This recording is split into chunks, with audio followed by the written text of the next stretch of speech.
The stagecoach came in late, dragging dusk with it like a wounded thing. The horses moved slow, eyes glazed from dust and distance. Their hooves struck the packed earth with the tired rhythm of beasts that had seen too many miles and too little mercy. Red Hollow's main street stretched silent, save for the creak of a rusted sign outside the saloon and the faint clink of glasses within. Wind stirred grit into the air fine as flour, but sharp as rusted nails, and it swirled around the lone figure who stepped down from the coach. Abigail Crane touched the brim of her bonnet, more habit than grace. Her hands were rough, not delicate things for a man to kiss, but capable hands used to lifting dying siblings from sickbeds and hauling water when the pump froze. Her skirts caught on a nailhead at the step's edge. She paused, freed the fabric without glancing down, and looked across the street. Men leaned from the saloon porch, chairs tilted back, boots muddy, mouths twisted in barely concealed laughter. One spat a brown string into the dust. Another elbowed his friend. "There she is," someone muttered loud enough to carry. She felt the weight of every eye, felt the lies she'd been sold of a man who wanted a wife, of a letter promising welcome curdle in her throat like old milk. But she didn't retreat. The station master, a bent man with whiskey eyes, gave her bag a shove. "Morrow's place is west past the ridge. He'll be by if he still wants you." There was no sign of Caleb Morrow. Abigail stood by her carpet bag, breath shallow. Wind tugged at her coat. Her back ached from the ride, her ankles swollen from hours of cramped silence. Behind her, the driver clucked at the horses, ready to turn back. There was nowhere else to go. She stepped forward, boots crunching. That's when she heard it. Hoofbeats, not hurried, measured, like each beat was weighed before it struck. From the north trail came a tall rider on a buckskin gelding, shadow slicing long behind him in the dying light. He wore no hat, just gray-streaked hair pulled back tight, and his coat bore the scars of seasons mended, remended, and finally surrendered to wear. Caleb Morrow dismounted without looking at the onlookers. He tied his horse to the post, hands calloused, movements precise. Then he looked at her. Not down at her, not through her, at her. "You traveled far?" he asked, voice low, dry as the land. Abigail's throat tightened. She nodded. "Come on, then." He picked up her bag with no ceremony and turned. The saloon men shifted in their chairs. One called out, "She your new wife, Morrow, or just borrowing her for the week?" He didn't answer, didn't break stride. Abigail followed, steps unsure, but forward just the same. She could feel their stares peeling her apart like butcher's work. But Caleb's broad back was a wall between her and their laughter. His wagon was simple, dust-covered, the wood worn silver by sun and time. He helped her up without touching her more than needed, then climbed in and clicked the reins. The road stretched ahead, ribboning into the fading light. Silence pooled between them, not uncomfortable, just vast like two people walking the edge of something neither dared to name. He didn't ask about her journey. She didn't ask about the house or his late wife. But as they passed a dry riverbed and the wind picked up, she caught him glancing at her hands. Not in disgust, in memory. He said nothing, but his jaw worked like he was grinding down something too bitter to swallow whole. The cabin came into view just as stars started to prick the sky, not large, not poor, just lived in. A corral to one side, smoke curling from the chimney, the faint outline of laundry frozen on a line. The world out here didn't ask questions. It simply endured. He led her inside. The hearth still held coals. A pot of beans hung low, untouched. He set her bag down in a room just off the main space. The walls were bare, but for an old weaving frame, leaning in the corner, threads still stretched across like a memory unfinished. "This was her room," he said quietly. "You can use it. Don't feel you have to." Abigail stepped in. It smelled of cedar and old cloth. "I'll do the cooking," he added after a pause. "If you're all right with that." She turned. "I can cook." He nodded, as if that settled it. Then after a moment, "No rush unpacking. Rest if you like." She stood alone a while after he stepped out. The air was dry but warm. Her throat still held the dust of ridicule, but her chest oddly did not feel heavy. She touched the weaving frame with her fingertips, then drew her hand away. Outside, the wind shifted. A coyote cried once in the distance, not mourning, just calling into the dark to say it was still there. And somewhere down that black trail behind them, the laughter still echoed. But Caleb hadn't looked back. Neither did she. The firelight in the hearth caught the edge of her bag, casting a long, warped shadow up the wall like something rising out of the past, slow and quiet. The next morning, the sun rose like it always did, slow and unwilling, casting long gold knuckles across the brittle land. But inside the cabin, something was off. Not wrong, just unspoken. Caleb stood at the stove, stirring beans that didn't need stirring. His back was ramrod straight, shoulders tense like he was bracing for something that never came. Outside, a wind pushed across the prairie, hard enough to rattle the shutters and lift dust into the cracks of the window frame. The cabin smelled of last night's ash and morning coffee, bitter and black. Abigail sat at the table, hands folded, eyes following a small crack that ran across one plank and disappeared beneath the bowl he'd placed in front of her. She hadn't touched the spoon. She was dressed in a clean blouse, her hair pinned in a way that tried too hard not to look careful. The silence stretched not cruel, just wide like the land itself. "You sleep all right?" Caleb asked, still facing the stove. "I'm not much for strange beds," she said, voice low. But the quilt was warm. He nodded once, as if that was enough of an answer. The wind outside picked up. Something banged against the side of the barn. Caleb's eyes flicked toward the sound, then settled back into the pot. "Storm came through 2 days back," he muttered. "Knocked the west fence crooked. I'll need to check it." "I can mend a fence," Abigail said quickly. Caleb turned to her now, full on. His eyes weren't soft, but they weren't cold either. Just worn like river stones, rounded from years of weight. "It's rough country," he said. "Not gentle work." "I've done worse," she replied, and he believed her. They rode out after breakfast, her sitting stiffly on the back of a chestnut mare named June. The saddle creaked beneath her, the leather old but well kept. Caleb had adjusted the stirrups himself, silently, with fingers that brushed hers only once. She didn't flinch, neither did he.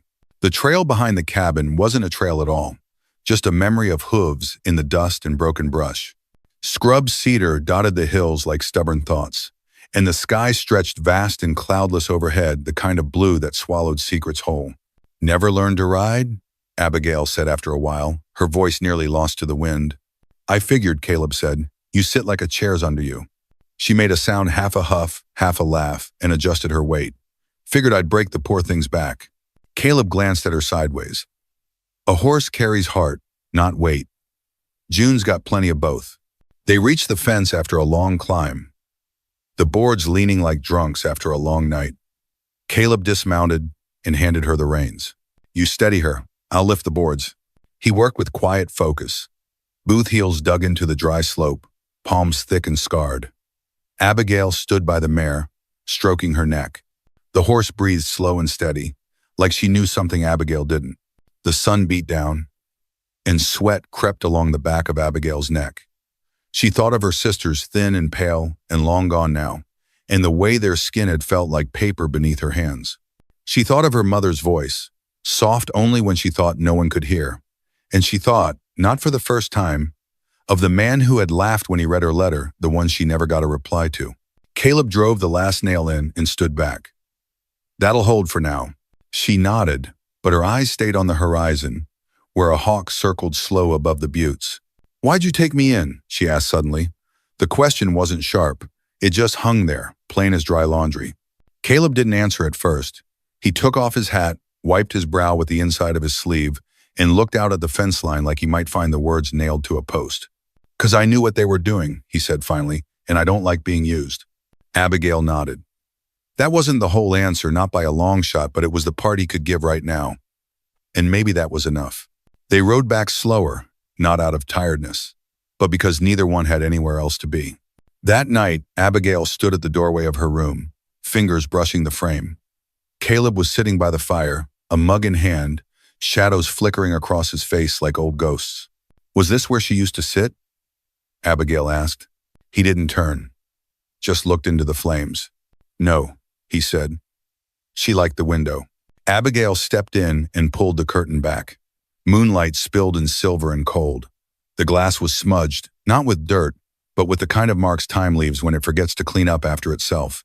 She sat there, hands folded in her lap, and in the quiet, She thought maybe she could learn to live with the echo of another woman's breathing still buried in the wood. Maybe. Outside, the wind shifted, and the boards groaned, like something trying to remember its shape. Caleb didn't speak. Neither did she. But in the stillness between them, something small settled. Not peace, not yet, but the kind of silence that meant no one was turning away. It started with the sound of hooves, not Caleb's, not hers, not any that belonged to the ranch. Abigail paused, the washboard still in her hands, water sloshing in the tin basin out back. She stood slowly, wiping her damp palms on her skirt. Her eyes narrowed toward the trail where dust hung too long in the air, stirred by a stranger's ride. Not fast enough to be urgent, not slow enough to be neighborly. She watched until the silhouette passed behind a ridge and vanished. By the time she returned inside, Caleb had already stepped off the porch and was cinching his holster. He didn't speak, just gave her a nod that said, "Stay in the house." She did. She stood behind the curtain, barely breathing, watching his shape disappear toward town like a shadow drawn in charcoal across the dust-colored land. The next morning came with no word. Caleb was gone before sunup. Abigail made coffee, poured 2 mugs out of habit, then drank one cold and left the other untouched on the table. By midday, he returned without fanfare, dust caked at his boots, eyes unreadable, and a blood stain drying on his left sleeve. "I'm all right," he said before she asked. "A ranch hand got mouthy, storefront trouble." He wouldn't say more, wouldn't name names. But Abigail knew. She'd seen them, the ones who laughed when she stepped off that coach. The same ones who leaned in doorways with chaw-stained teeth and called her a beast fit for plowing. Their cruelty wasn't loud. It was lazy, casual, fed by boredom, and the kind of meanness that breeds in dry heat and empty pockets. That night, she asked to go into town. Caleb looked at her for a long moment. "You sure?" "I am." He didn't ask why. He knew.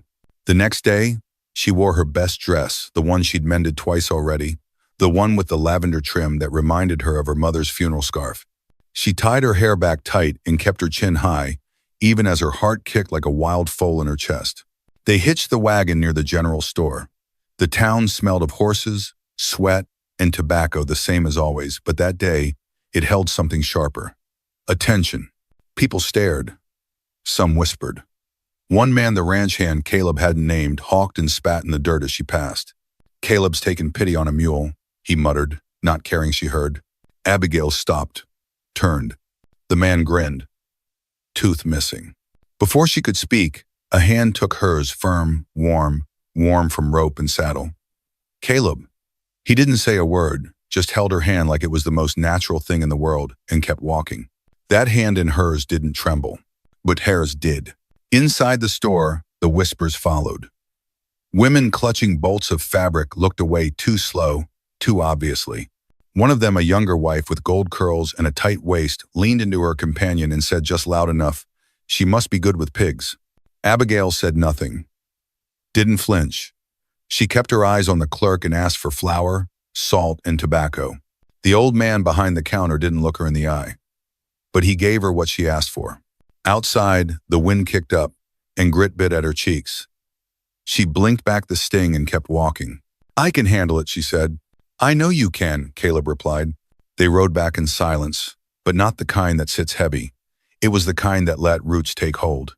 Later, as twilight folded itself across the plains, Abigail stood at the edge of the corral, watching the cattle mill in slow circles. She felt eyes on her, not cruel this time, just quiet. Caleb was by the barn, coiling a rope. "You know," she said, voice steady, "I spent half my life being told I was too much of something, too wide, too loud, too stubborn, too plain." He looked up but didn't interrupt. "I believed it for a while." The rope in his hands stilled. "But not today." Caleb nodded once. "Town's got a lot of noise. Most of it ain't worth listening to." She looked back at the horizon. The sun was a burnt coin, dipping behind the ridge. A hawk circled far off, its shadow flitting across the hardpan, and behind her, the echo of laughter from that first day still lingered, not fresh anymore, but fading, like smoke from a fire that never caught. The letter came on a Monday, folded neat and tucked inside a saddlebag that didn't belong to Caleb. He held it like something foul, fingers pinching the corner, brow tight. Dust clung to the envelope's edge, and the seal had cracked under heat. No name on the outside, just a looping Miss A. Crane and an unfamiliar hand. Abigail took it slow, her heartbeat thudding like distant hoofbeats over cracked earth. "Rider passed through," Caleb said. "Didn't stay long, left it with the post." She nodded and took it with both hands. The paper was thinner than she remembered letters being. Cheaper, maybe. Or maybe time had just made her skin less willing to feel softness.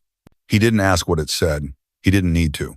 She opened it that evening by lamplight, seated alone in the room that once held another woman's loom.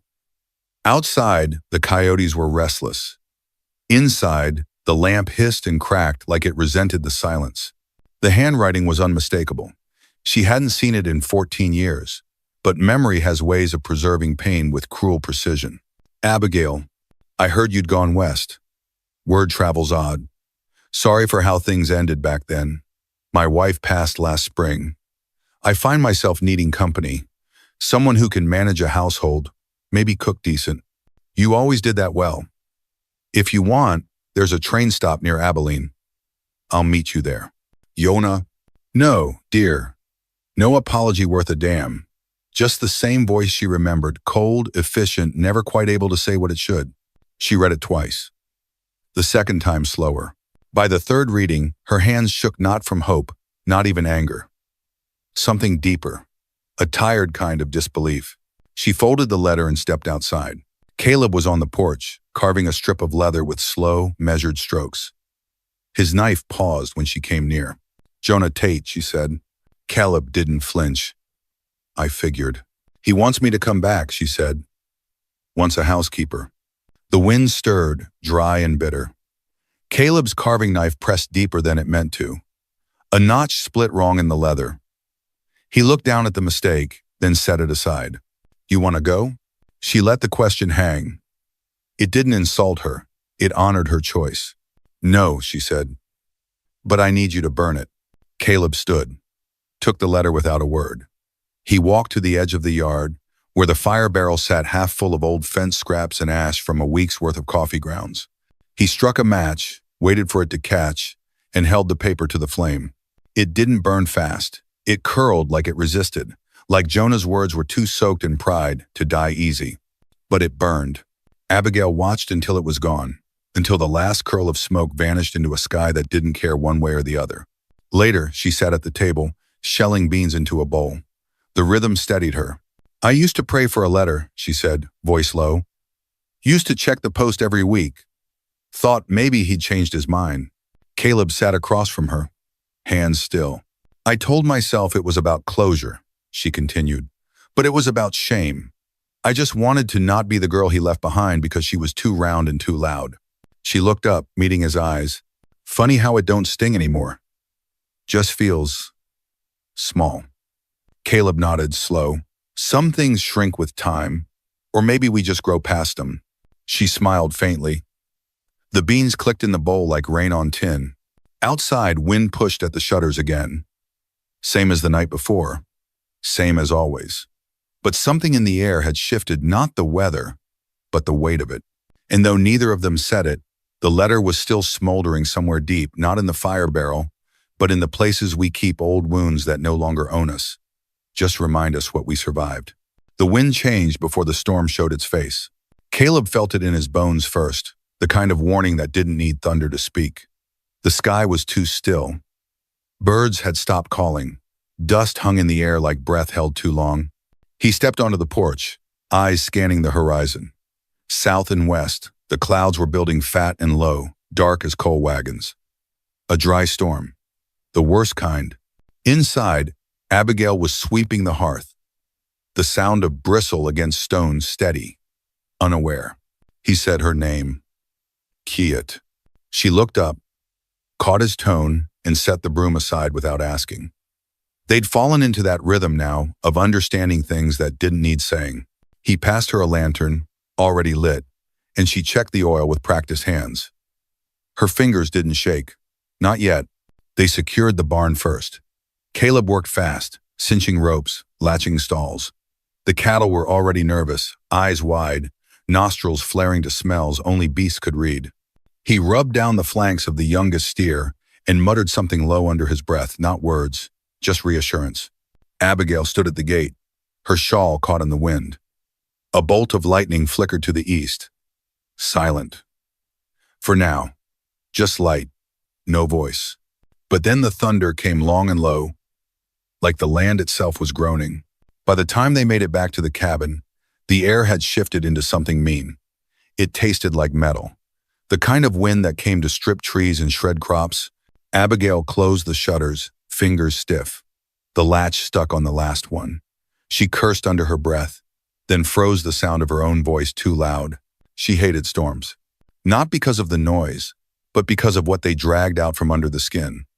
Her father, drunk and cruel, always got worse when the sky turned. He'd sit in the doorway with a bottle, shouting at thunder like it owed him something, and her just a girl would hide beneath a blanket in the corner, heart thudding like gunfire in a canyon. She hadn't told Caleb that. Not the whole of it, just that she didn't sleep well when lightning came near. Now, with the sky cracked open and wind screaming across the hills, she stood by the fire, arms wrapped tight around herself. Caleb returned, soaked through shirt clinging, boots mud-caked, hair slick with sweat and sky. He dropped the latch bar on the door and turned to her. "You all right?" She nodded too fast. "No, you ain't." He didn't press further, just stepped close, slow, like a man approaching a spooked animal. Then, he crouched by the hearth, added wood, coaxed flame. "I used to wish for storms," he said, still not looking at her. "Back in Virginia, during the war, some nights, rain was the only thing loud enough to drown the screams." She turned then. He sat on the rug, legs crossed, hands out to the warmth like a prayer. "After the fighting, when I came west, I thought quiet would fix me. Turns out quiet just gives ghosts room to stretch." She sank to the floor beside him, the fire between them flickering across their faces. He looked at her. Really looked. "You ain't too much, Abigail." Her breath caught. "You're enough," he said, "more than enough." And that broke something in her, not in a shattering way, but like a dam cracking after holding back too much for too long. She cried without hiding. He let her. Minutes passed. Maybe hours. The storm raged on, tearing across the plains, slamming wind against the roof like fists. But inside, it was still. She leaned her head to his shoulder, and he didn't move. Just let her be. The fire popped, the shutters trembled. Somewhere, a tree cracked in the dark, and she whispered so soft it nearly got lost in the storm. "I never thought someone would see me and not flinch." Caleb didn't answer. He just laid his hand over hers, rough, calloused, warm, and stared into the flame like it held all the things neither of them could name. The storm passed some time before dawn, but they didn't sleep. They sat together in that silence, not the kind that follows fear, but the kind that follows truth while outside. The prairie lay bruised and wet and waiting. The land was quiet in the way it gets after something has been taken from it. Ash clung to the corners of the barnyard like fog that had forgotten where it came from. The last of the storm had passed hours ago, but its presence still hung heavy, soaked into the wood, sunk deep into the soil, curled around every fence post like regret. The sky above held a brittle gray, not quite sun, not quite overcast, just colorless, worn out. Inside the cabin, the coals in the hearth were little more than faint glows now, but the room still held heat, a sticky, tired warmth that made the silence feel thicker than usual. Caleb stood in the doorway, staring out at the east pasture. The barn's roof had torn in the night, one side sheared off like a page ripped from a book. He should have gone to fix it already. Should have hauled the ladder out, fetched the hammer, done the thing a man does when something breaks. But he didn't. He leaned his shoulder against the frame, eyes tracing the broken slat on the fence where a calf had gotten loose weeks ago. He remembered chasing it down the way its hooves kicked up red dust. Wild and foolish. Abigail had laughed then. The first time he'd heard it, it wasn't loud, but it had cracked something in him, something old. He hadn't laughed back. Not because he didn't want to, but because he couldn't remember how. The memory faded into the creak of the windmill turning slow, steady. The pump wheezed once, dry-throated, like it hadn't been used in days. He reached for the tin mug on the windowsill, lukewarm coffee gone bitter from sitting too long. He drank it anyway. Behind him, the floorboard near the loom room creaked. He didn't turn. Abigail was there. Not in flesh, she was out tending the garden, but her presence lived in the weight of that sound. She stepped that way every morning, same rhythm. The same pause before turning back, like she was deciding whether to speak or let the moment pass untouched. He wondered if she still feared storms. If last night had stirred up her ghosts again, the ones she didn't talk about, the ones that lived in the tremble of her hands when thunder came near. Caleb knew ghosts. Not just the kind that haunt memory, but the kind that ride beside you, day after day, saying nothing. His came from Antietam. That smell, copper and wet soil, burnt wool and powder, still lived in the back of his throat. Men torn open like sacks of grain, crying for mothers they hadn't seen since boyhood. He'd stopped believing in God halfway through the first volley. By the time the sun went down on that blood-choked field, he'd stopped believing in anything else. But then came Wyoming. Then came silence. Then, much later, came Abigail. He reached for the chair near the fire, sat down slow. His knees ached in the cold, even when the room felt warm. He took up his knife and the strip of leather he'd been carving, not to make anything, just to keep his hands busy. The groove he cut followed no pattern. He thought about how Abigail had looked at him last night, not with pity, not with longing, just looked. Like he was something real, something seen. That unsettled him more than any storm. He'd spent years building a life out of routine. Feed the cattle, mend the roof, patch the fence, boil the beans. Repeat. A quiet that kept the world out. But now she was here, planting seeds, rearranging the kitchen shelf, leaving small things undone like the curtain half-pinned or the water bucket slightly off-center. And somehow those small disturbances felt more intimate than anything else. He could still hear her voice, not words, just the cadence of it rising and falling as she talked to herself in the garden rows. He didn't know what to call the thing growing between them. It wasn't love. Not the kind you find in dime novels or whispered across dance floors. It was something slower, heavier, like a promise spoken in silence, with no need for reply. The wind picked up again, stirring the dust outside into low whirls. A tumbleweed skittered past the porch steps, bouncing once, then disappearing beyond the edge of sight. Caleb watched it go, and thought not for the first time that maybe the land wasn't punishing him. Maybe it had been waiting all this time for someone to plant something worth staying for. The smell of pine pitch came sharp in the wind, carried down from the burned ridge where lightning had struck weeks back. The fire hadn't taken much, just a stretch of dry brush and a few unlucky saplings, but the scent lingered. Abigail noticed it first. She stood near the garden bed with her sleeves rolled high, hands deep in the dirt. Her breath caught not from the smoke but from the memory of it, the crack of timber, the rush of flame, the way the sky glowed unnatural in the night. She hadn't spoken of it, not when it happened, not when they watched from the porch, silent. But she'd stood there gripping the railing, knuckles white, eyes refusing to blink. The storm had passed, but the fire in her had not. It burned quiet. Today, that same air, sharp and restless, carried something more than smoke. Caleb felt it too. He paused midway through splitting fence posts, eyes drifting toward the rise. The wind was off. Not wrong, just full of some unspoken thing. He listened not for sound, but for silence. The kind that comes before a man draws a gun or after he's made a choice he can't take back. Around midday, a rider came up the trail. Dust clouded behind him like ghosts on his heels. His horse was tired, gait uneven. The man didn't carry a rifle on his back, just a sidearm worn smooth from years of draw. His coat was stiff with travel. He rode like someone who didn't belong to the land, someone still fighting to prove he wasn't broken by it. Abigail stood frozen by the wash tub. Caleb stepped off the porch. The man pulled up his horse, nodded once, and dismounted without ceremony. Name's Garrett. Heard Caleb Morrow was still breathing. Caleb said nothing. Garrett smiled the way snakes sometimes do, just a shift in the mouth, no warmth. I passed through Red Hollow. Word spread. About the woman, about you. Still, Caleb didn't answer. Garrett turned slightly, gaze lingering on Abigail. She's not what they expected, is she? Caleb's jaw moved slow, chewing the silence. What do you want, Garrett? I want nothing. Just wondering how long you figure to keep defying what's written.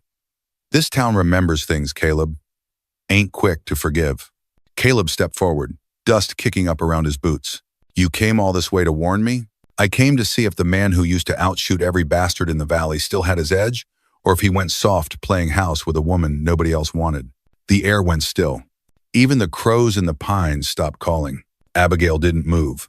Her hand had dropped to her apron pocket, fingers closing over something not for defense, just to keep them from shaking. Caleb looked at Garrett a long time. Then he turned to Abigail. You all right? She nodded. He looked back at Garrett. You done? The man's eyes flickered, something unsure there. Town's changing, Garrett muttered. Folk don't like what they don't understand. You know that. Caleb nodded once. That's their burden. Garrett didn't reply, just mounted back up, turned his horse, and rode off, not in a hurry, but not slow either. Like a man who knew he'd lost something, but couldn't name what. Abigail stood motionless until the dust settled. Then she spoke, voice quiet. You knew him? Caleb's eyes stayed on the trail. Once. She waited, but nothing more came. They worked in silence after that. Evening brought a strange calm. The wind softened, brushing against the cabin walls like it didn't want to stay. Abigail shelled peas by the lantern, watching Caleb through the window as he checked the gate again, though it hadn't needed checking in days. When he came in, he smelled of sweat, wood smoke, and something older like memory left out in the sun too long. She didn't ask him what the man meant. He didn't ask her if she was scared. They ate quietly. The fire popped in the hearth.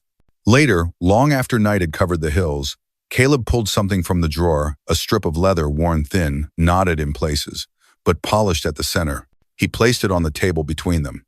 For you, he said. She picked it up. It was a pendant carved simple, oval-shaped, smooth by hand. No initials, no flourish. Just weight. Abigail ran her fingers over the surface, said nothing, just looked at him. He didn't look away. Outside, the wind shifted again just enough to carry the scent of pine fire, faint and bitter. And somewhere in the distance, a lone wolf howled once, then fell quiet. The ground gave a little when she pressed her boot heel into it soft, not from rain, but from the hours she'd spent working it. Red Hollow's soil wasn't known for kindness, but with time, even the stubborn earth could be coaxed into surrendering something worth keeping. Abigail kneeled in the dirt beside the newly turned row, fingers working seed into the shallow cut. Her hands were caked in it now, fingernails lined with earth, palms rougher than the day she'd arrived. She no longer flinched at splinters or sunburn. The garden stretched in a narrow crescent just behind the barn, where the wind could pass but not whip. It wasn't much, but it was theirs. Caleb sat on the porch with a block of pine in his lap, whittling the outline of a wind chime from leftover fence scraps. It wasn't his usual kind of work, not practical, not necessary, but Abigail had asked what sound would come from a place like theirs, and now he was trying to answer. The pendant she wore lay cool against her skin, resting just above her collarbone. She hadn't taken it off since the night he gave it to her. Some things didn't need words. From the pasture, the low moan of a cow in labor echoed across the field. Caleb looked up, knife pausing mid-shave. Abigail was already on her feet, wiping her hands on her apron. I'll come, she said. He didn't argue. They crossed the yard together, walking through the gate side by side. The wind had softened from days before. It no longer carried the scent of burned pine, only the warm, slow breath of spring pressing in. The calf came breech, stubborn like everything else born on this land. Caleb knelt, arms deep in work that could split a man's back, and Abigail stood beside him with a bucket of water and a firm grip on the cow's halter. The air was thick with sweat, dung, and something close to hope. They got the calf out just before sundown. Abigail wiped her brow, smearing blood across her cheek without noticing. Caleb stood, bones creaking, and nodded toward the newborn, its body still steaming against the straw. She's strong, he said. So's the mother, Abigail replied, looking him dead in the eye. He smiled, a rare one, barely there, but it cracked across his face like sun breaking through clouds. That night, they sat by the garden as the sky went black. Stars came out one by one, indifferent and eternal. Abigail tucked her legs beneath her on the porch steps, cup of cooled tea in hand. Caleb leaned back against a post. Boots, muddy, shirt open at the throat. You ever think it'd turn out like this? She asked. He shook his head slow. Didn't think it'd turn out at all. She looked toward the barn, then to the fields. I used to think I'd be buried in a place no one remembered, that I'd never put anything in the ground that grew back. He didn't respond right away, just reached down, plucked a small stone from the step, and rolled it between his fingers. Funny thing about soil, he said, it don't care what folks say, it don't care what you look like. You feed it, it feeds you. Abigail nodded, her eyes tracing the dim rows where carrots now slept under moonlight. The silence came, but it wasn't hollow. It held something now. The porch creaked with the weight of the day. A breeze moved the wind chime Caleb hadn't finished. It clicked gently, like bones knocking in a rhythm not yet learned. Abigail finished her tea, set the cup down. Then she said, not loud, "They don't laugh anymore." Caleb glanced at her, expression unreadable. "No," he agreed, "they don't." From the ridge, a shadow passed a bird, maybe a hawk, riding the last thermals before full dark. And as it vanished into the horizon, Abigail rested her hand on the earth-worn wood beside her, fingers brushing over the grain, like she was memorizing something that didn't belong to anyone but them. The dress wasn't white. There wasn't enough clean water in all of Red Hollow to make it so, and Abigail didn't care for pretending. It was cream-colored cotton, softened by years of washing and sun. She'd stitched it herself in the quiet hours before dawn, when the land was still sleeping and the weight of silence felt less like judgment and more like grace. She stood by the porch mirror, a small pane of warped glass, hung from a nail, and pinned up her hair without ceremony. No lace, no ribbons, just a woman with tired hands and a calm heart, doing what needed doing. Behind her, the cabin was still. No voices, no bustle, no preacher warming his throat, no neighbors peeking over fences with their mouths half full of gossip, just the faint sound of a chisel against wood. Caleb sat at the far end of the porch, shaping the last of the wind chime with the slow care of a man who'd learned not to rush what matters. The piece in his hand had been cut from the same pine as the kitchen shelf, something steady, familiar. His thumb ran over the edge as he listened to the morning settle. He didn't wear a suit. He didn't own one. Just a clean shirt, sleeves rolled, and the boots he'd worn through 5 winters. His face hadn't changed. Still carved deep with sun and loss. Still quiet in the eyes. But his silence no longer stood between him and the world. It sat beside him, patient. The table in the yard was set with cornbread, a pot of beans, and a jar of preserves. Abigail had tucked away last summer, like she knew this day would come. No guests, no rings, no vows read aloud. Only the old horse June grazing nearby, and the cottonwood leaves rustling overhead like slow applause. Abigail stepped out barefoot, dust curling around her toes. She walked to him and didn't say a word. Caleb stood, set down the chisel, and reached into his pocket. What he pulled out wasn't fancy, just a cord of leather, looped once, holding the same carved pendant he'd given her months before. But now it had another piece tied to it, smaller, rougher, shaped like a seed. He fastened it around her neck with hands that no longer trembled. The air carried the scent of warm wood, turned earth, and distant rain. "I didn't think we needed a preacher," she said softly, voice dry from dust and memory. "We don't," he replied. "We just need the living to stop pretending the dead get to speak louder." She smiled, small and steady. The wind chime caught a breeze, the first sound it had ever made, hollow and soft, like the beginning of something.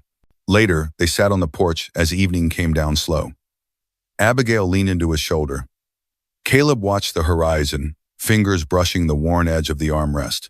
They didn't talk about what came next. Didn't need to. The cattle were fed. The roof was sound. The dirt in the garden held sprigs of green.